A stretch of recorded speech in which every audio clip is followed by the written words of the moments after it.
আসসালামু আলাইকুম এভরিওয়ান, সবাই কেমন আছেন? আমি আলহামদুলিল্লাহ ভালো আছি। আজকে একটি নতুন রেসিপি নিয়ে হাজির হয়েছি। কই মাছ ভুনা, পেঁয়াজ কেটে কই মাছটা ভুনা করে আজকে আমি আপনাদেরকে দেখাবো।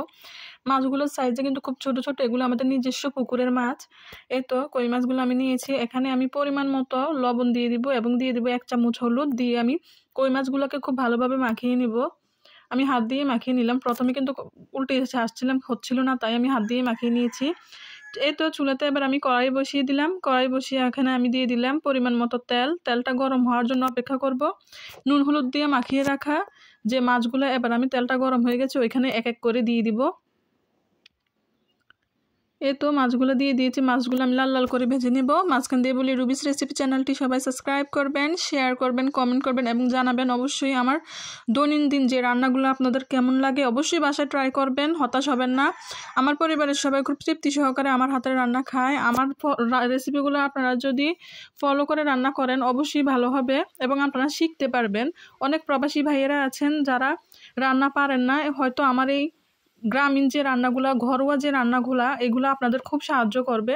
মাছগুলো আমার ভাজা হয়ে গেছে। চুলাতে আমি আরেকটি কড়াই বসিয়ে পরিমাণ মতো সয়াবিন তেল দিয়ে দিলাম।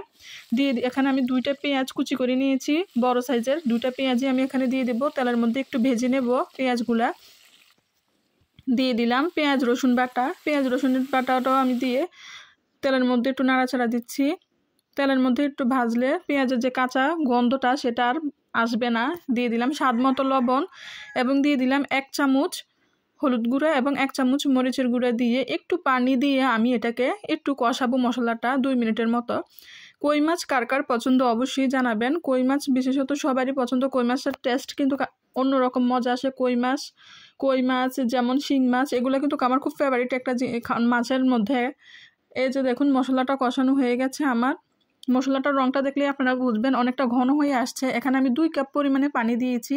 মশলাটা যেহেতু আমার কষানো হয়ে গেছে, মাছটাও ভাজা হয়ে গেছে, যে সেখানে বেশি পরিমাণে পানি দিলে তরকারির টেস্টটা ভালো আসবে না। সেজন্য অল্প পরিমাণে মাখা মাখা, যেহেতু ভুনা, সেজন্য পানিটা একটু কম দিলেই ভালো। এখানে আমি 2 কাপ পানি ইউজ করেছি। করে মাছগুলা দিয়ে দিয়েছি। দিয়ে ঢাকনা দিয়ে 5 মিনিটের পর ফিরে আসলাম। 5 মিনিটের জন্য আমি রান্না করেছি মিডিয়াম হিটে।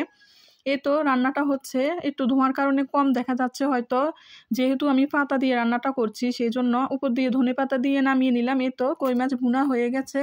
আপনারা অবশ্যই বাসায় ট্রাই করবেন এবং ট্রাই করে কার কেমন লাগলো অবশ্যই কমেন্টে এসে আমাকে জানাবেন। আমার রুবিস রেসিপি চ্যানেলটি সবাই সাবস্ক্রাইব করবেন, শেয়ার করবেন, কমেন্ট করবেন এবং অবশ্যই আমার রান্নাগুলো, আপনারা দৈনন্দিন যে রান্নাগুলো ভালো লেগে থাকলে অবশ্যই আমার চ্যানেলটি সাবস্ক্রাইব করবেন। ভিডিওটি দেখার জন্য সবাইকে ধন্যবাদ। আল্লাহ হাফেজ।